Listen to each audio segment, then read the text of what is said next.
আৰু পঞ্চায়ত নিৰ্বাচনৰ যি নিৰ্বাচনী যুঁজ সেই নিৰ্বাচনী যুঁজৰ প্ৰচাৰখন কিন্তু আকৰ্ষণীয় হৈ পৰিছে যে এই মুহূৰ্তত প্ৰতিকূল বতৰকো নেওচি সকলো ৰাজনৈতিক দলৰ নিৰ্বাচনৰ প্ৰচাৰ নামি পৰিছে আৰু এই মুহূৰ্তত মই নৱগঠিত মৰিয়নি বিধানসভা সমষ্টিৰ পশ্চিম টিয়ক গাঁও পঞ্চায়তত উপস্থিত আছোঁ আৰু দেখা পোৱা গৈছে যে বিধায়কজনে যি বলমা জিলা পৰিষদৰ সদস্যৰ লগতে যি পশ্চিম টিয়ক গাঁও পঞ্চায়তৰ আঞ্চলিক সদস্যকে ধৰি ৱাৰ্ড সদস্যসমূহক লৈ তেওঁ নিৰ্বাচনী প্ৰচাৰ চলাই থকা পৰিলক্ষিত হৈছে। মোৰ কেমেৰা সহযোগীয়ে দেখুৱাব যে সকলো স্তৰৰ লোকে তেওঁ সহযোগিতা আগবঢ়াইছে, বয়োজ্যেষ্ঠ লোকসকল আহিছে আৰু নতুনকৈ বহু লোকে আচলতে আজি বিজেপি দলত যোগদান কৰিছে আৰু যি নিৰ্বাচনী বতাহ সেই নিৰ্বাচনী বতাহ ইতিমধ্যে গৰম হৈ পৰিছে আৰু সকলোৱে এনেধৰণে প্ৰতিকূল বতৰক নেওচি ওলাই আহিছে। মই পোনে পোনে বিধায়কজনৰ কাষলৈ যাম, মই তেওঁৰ পৰা প্ৰতিক্ৰিয়া জানিম। প্ৰথমতে শুভেচ্ছা জনালোঁ আৰু প্ৰস্তুতি কেনেকুৱা ধৰণৰ চলিছে, ৰাইজৰ সহযোগিতা কেনেকুৱা?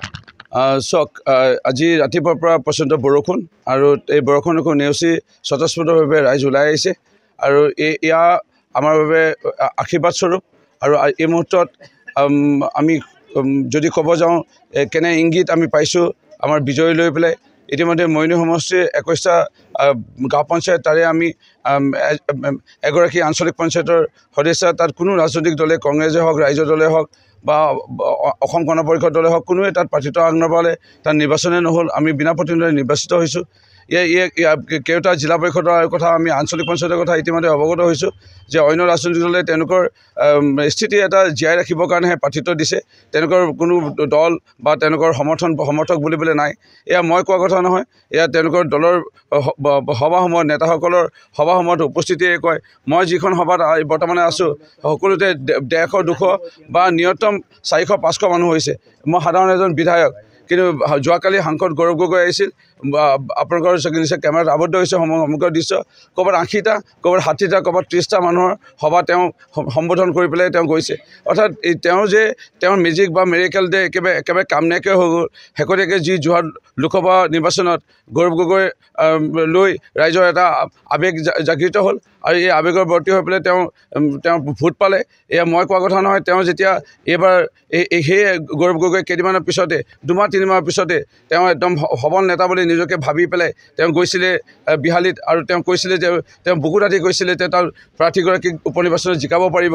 কিন্তু ইমান বিৰাট এটা ব্যৱধানত তেওঁ প্ৰক্ষেপিত প্ৰাৰ্থীগৰাকী পৰাজয়বৰণ কৰিব লগা হ'ল।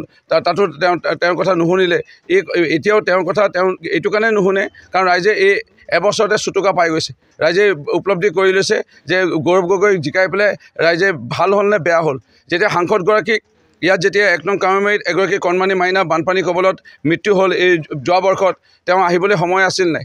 যেতিয়া গোহাৰিপত্ৰত শংকৰ জন্মোৎসৱ, ইয়াত প্ৰাক্তন ছাত্ৰ ছাত্ৰী সন্মিলনী, যেতিয়া ইয়াত অন্য যেতিয়া ফুটবল খেল, ক্ৰিকেট খেল, ৰাস, ভাওনা, দুৰ্গা পূজাত নিমন্ত্ৰণ কৰে মুখ্য অতিথি বুলি সন্মান জনায়, তেওঁ ইয়ালৈ আহিছে নে নাই? নে তেওঁ প্ৰকৃততে নামাজ পঢ়িবলৈ যদি গুৱাহাটীত সময় আছে, নামাজ পঢ়িবলৈ গুৱাহাটীত সময় ওলায়, কিন্তু ইয়াৰ যোৰহাট লোকসভা সমষ্টিৰ ৰাইজৰ এই বিপদৰ ক্ষণত, যেতিয়া আনন্দ ক্ষণত তেওঁ সাংসদগৰাকীক অলপ অৰ্থ প্ৰয়োজন হয়, ৰাইজে টকা দান মগনি সংগ্ৰহ কৰি পেলাই অনুষ্ঠানসমূহ পাতে, তেতিয়া তেখেতে যে দেখা দিব নাহে, টকা দিবলৈ নাহে, এই কথাবোৰ ৰাইজে এতিয়া উপলব্ধি কৰিছে। যাৰ কাৰণে গৌৰৱ গগৈ মেজিক নাখাতে আমাৰ প্ৰাৰ্থীসকল বা ভাৰতীয় জনতা পাৰ্টীৰ আমাৰ মিত্ৰজোঁটৰ প্ৰাৰ্থীসকলে বিপুল ভোটত জয়ী হ'ব।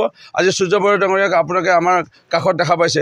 তেখেতৰ এই টিয়ক বিধানসভা যি পূৰ্বৰ সমষ্টিৰ এই অঞ্চলত তেখেতৰ যথেষ্ট দখল আছে। এজন জ্যেষ্ঠ বৃদ্ধ পিতৃৰ দৰে লোক আজি আমাৰ লগত চামিল হৈছে। সেইকাৰণে ভিতৰকে অসম গণ পৰিষদ আৰু আমাৰ বিজেপি দলৰ আমি সুকীয়া সুকীয়াকৈ নিৰ্বাচন যদিও খেলিছোঁ, অসম গণ পৰিষদ দলৰ অৰ্থাৎ ভৌগোলিক এলেকা যদি চোৱা যায়, টিয়ক বিধানসভা, টিয়ক নামেৰে থকা অসম গণ পৰিষদৰ দখলত থকা পূৰ্বৰ এই সমষ্টি, টিয়কৰ বুলি পেলাই যিসকল লোক আছিল তেওঁলোক ইতিমধ্যে টিয়কৰ এই আৱেগটোৰ লগত জড়িত হৈ আছে।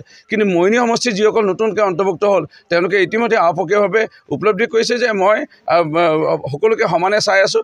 যাৰ কাৰণে সূৰ্য বৰা ডাঙৰীয়াই এতিয়া ভাৰতীয় জনতা পাৰ্টীৰ দলত আপকীয়ভাৱে যোগদান কৰা বা আমাক সং দিয়াৰ দৰে এটা পৰিৱেশ যিটো সূচনা হৈছে, এইটো আমাৰ কাৰণে এটা ডাঙৰ শক্তি। আৰু অসম গণ পৰিষদ দলৰ জ্যেষ্ঠ নেতা কৰ্মীসকলে আমাক সহায় কৰি থকাটোৱে আমাৰ বাবে এটা ডাঙৰ শক্তি আমি পাইছোঁ। ধন্যবাদ জনাইছোঁ। আপোনাৰ ওচৰলৈ আহিম যে প্ৰতিকূল বতৰ, এইটো ইমান এটা বয়সতো আপুনি যে আহিছে, এতিয়া কিয় আপুনি বিজেপি সমৰ্থিত প্ৰাৰ্থীজনক ভোট দিব লাগে বুলি ভাবে?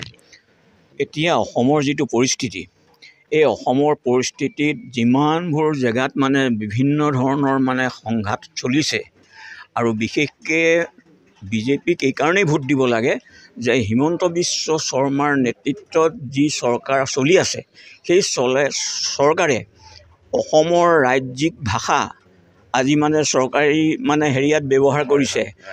মিচিং জনগোষ্ঠীয় বিভিন্ন মানে হেৰিয়াৰ ভাষাবিলাক আজি স্কুলত প্ৰাথমিক স্তৰত প্ৰৱন্ধ কৰিবৰ কাৰণে তেওঁলোকে যত্ন কৰিছে আৰু সামগ্ৰিকভাৱে অসমৰ এই বিভিন্ন জাতি উপজাতিসকলক মানে প্ৰতিষ্ঠা কৰিবৰ কাৰণে তেওঁলোকে যিটো পদক্ষেপ লৈছে সেইকাৰণে আমি মানে সমৰ্থন কৰিবলৈ ওলাই আহিছোঁ। মই প্ৰভাৰীগৰাকী আছে, প্ৰভাৰীগৰাকী চলম খুব চমুকে যে কি আশা কৰিছে? আমি দেখিছেই নিৰ্বাচনী প্ৰচাৰবিলাকত আমি দিনে ৰাতি আমি ঘূৰি আছোঁ, বিভিন্ন সভা সমিতিত গৈছোঁ, বিভিন্ন ৰাইজৰ লগত আমি বাৰ্তালাপ কৰিছোঁ যে এতিয়া ভাৰতীয় জনতা পাৰ্টি তথা আমাৰ মিত্ৰ দলৰ প্ৰাৰ্থীসকলৰ জয় হোৱাটো আমাৰ নিশ্চিত। আৰু বিশেষকৈ আপোনালোকে দেখিছে যে বিগত দিনবিলাকত বিভিন্ন বিৰোধী দলবিলাকে কি কৰি থৈ গৈছে, কি কৰি থৈ নাই যোৱা, সেই কথাখিনি জানে সকলোৱে। আৰু বিশেষকৈ আমাৰ অসমত ডক্টৰ হিমন্ত বিশ্ব শৰ্মা ডাঙৰীয়াৰ নেতৃত্বত চৰকাৰখনে অসমৰ যি উন্নতি যি অনিৰুদ্ধ যাত্ৰা কৰিবলৈ চেষ্টা কৰিছে, গতিকে তেখেতসকলে সদায় ৰাইজে সেইটো প্ৰত্যক্ষ কৰিছে আৰু আমি একদম 100% নিশ্চিত যে আমাৰ প্ৰাৰ্থীসকল ব্যাপক ভোটত জয়যুক্ত হৈ পঞ্চায়ত গঠন কৰিব। ধন্যবাদ জনাইছোঁ। এয়া আছিলে যে মৰিয়ানী বিধানসভা সমষ্টিৰ অন্তৰ্গত পশ্চিম টিয়ক গাঁও পঞ্চায়তত এনেধৰণেই বিধায়কৰ সহিতে আচলতে সকলো লোক ওলাই আহিছে, বয়োজ্যেষ্ঠ লোকসকল ওলাই আহিছে, এনেধৰণে প্ৰচাৰ চলাই থকা পৰিলক্ষিত হৈছে।